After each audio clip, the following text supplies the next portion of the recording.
This video is sponsored by Surfshark. Usually with smaller versions of phones, you have to deal with quite a few compromises. But with the 12 mini, you're essentially getting the exact same phone as the iPhone 12, just smaller. Hi everyone, Thao here.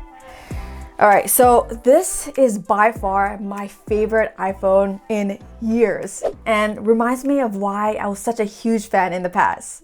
I'm sure we've all noticed that smartphones are getting bigger and bigger. And look, I love using a large high-resolution display, but I just don't love carrying it around. If I don't have a bag with me and it's just sitting in my pocket, I'm constantly worried about it falling out and breaking. Not only does the iPhone 12 mini fit into all my pockets better, it's also one of the lightest phones I've used. Seriously, it's really light. Any lighter and it might start to feel like a toy. It's been so refreshing using a small-ish phone. I say small-ish because it's still a two-handed phone for me. For example, to get to the control center or the notifications, I kind of had to shimmy the phone down a bit to reach the top corners. I guess I just need to train myself to use the one-handed mode. Look, I'm not trying to drop my phone here, so two hands it is for me. If you have larger hands though, you're probably good to go. I absolutely love everything about this throwback design. I mean, the notch is more noticeable and the battery, Wi-Fi, and connection indicators are looking a little cramped up there. But this is a nice display. You aren't getting the fancy 90 or 120 Hz screen that popular Android phones are doing this year, but I'll admit, iOS animations are so smooth that I actually don't really miss it. I went with the white because the other colors didn't really appeal to me. That new blue that everyone's going crazy over was just way too jarring. Just a heads up, this isn't a pure white. Depending on the lighting, it has a slight pinkish beige hue to it. It's unique and I love it, but it might not be for everyone. The 12 mini is actually smaller than the 2020 iPhone SE, but not quite as small as the OG iPhone 5S. The 5S was a dream to use with one hand back then. The 12 mini size is still amazing and is likely the best small phone out right now. This is probably the smallest Apple could go while still maintaining a battery life and thickness that made some sort of sense. Speaking of battery life, that was my biggest concern with this phone, especially on 5G. But you know what? It actually hasn't been as bad as I thought it would be. It still averages around 4.5 to 5 hours of screen on time for me. That's definitely not amazing, and I've been able to fully drain the battery on a couple of occasions. But if you're not gaming or doing heavy duty stuff like that, it should still last a typical day. It's physically a small battery, so I can't say I'm surprised by the so-so battery performance. I mean, it's a small phone, right? I also feel like I need to mention that you are not getting a charging brick in the box, which according to Apple will help cut down on e-waste and lower their overall carbon footprint. So that's an extra cost on top to consider if you don't already have a USB-C charging brick. iOS 14 still has that simplicity that many people have grown to love.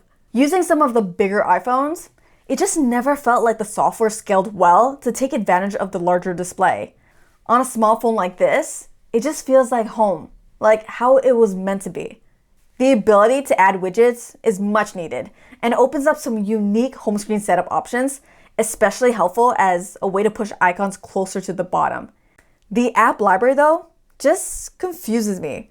Why can't we organize and create our own folders? You can't even move apps to a different category. Apple decides where an app goes. You're seriously better off doing a spotlight search rather than trying to find an app in there. The phone, of course, has Apple's latest A14 chip, paired with 4 GB of RAM, and performance has been really, really good. I'm a little worried about the 4 GB of RAM, especially as the phone ages, but they've done well with less in the past, so it should be okay.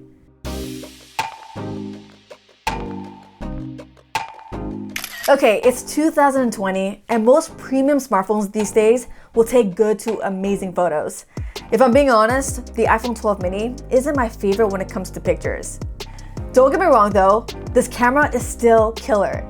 It has that typical iPhone look. Images come out more warm with a slight yellow tint. It's not bad. If anything, a lot of people actually enjoy this. It makes things feel more cozy and inviting.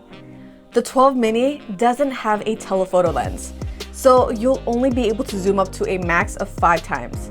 You do get an ultra wide, and if I had to choose only one, I'll take that any day over a zoom lens. If you're coming from something like the iPhone 11, don't expect a massive difference. The cameras are very comparable. The biggest improvement that you'll notice is that night mode is available on every single lens. It was really annoying trying to take a decent selfie or an ultra wide shot on last year's iPhone at night. I'm not sure if I mentioned this before, but Apple's auto night mode, where you don't have to manually switch to a dedicated night mode setting, is cool. I like it.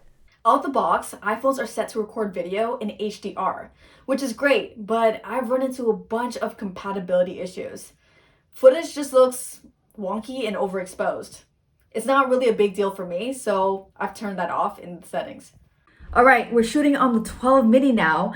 I gotta give a huge shout out to the video sponsor, Surfshark. So Surfshark is a VPN used to encrypt data sent to and from your devices. This ensures nobody can see where you are and what you're doing online. Super relevant on sketchy public Wi-Fi.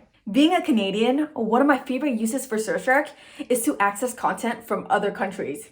Seriously, American Netflix is awesome. With just a single click, I can discover content from anywhere, even somewhere cool like Japan. What's really crazy is that there's no limit to the number of devices you can connect at a time. So with one account, everyone in the family is covered. Try Surfshark now by clicking the link below and using my promo code Thao. You'll get 83% off and 3 months completely free.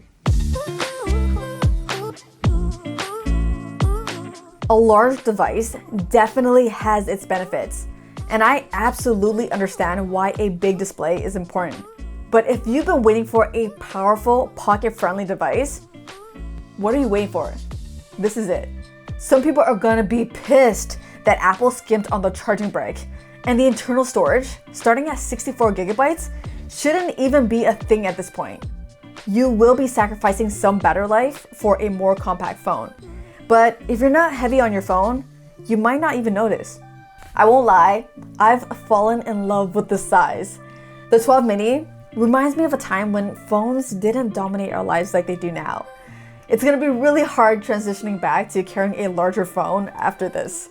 On the bright side, hopefully other manufacturers will follow Apple's lead and give us some solid compact phones with no compromises. Anyways, thank you all so much for watching. Until the next one, I'm out of here.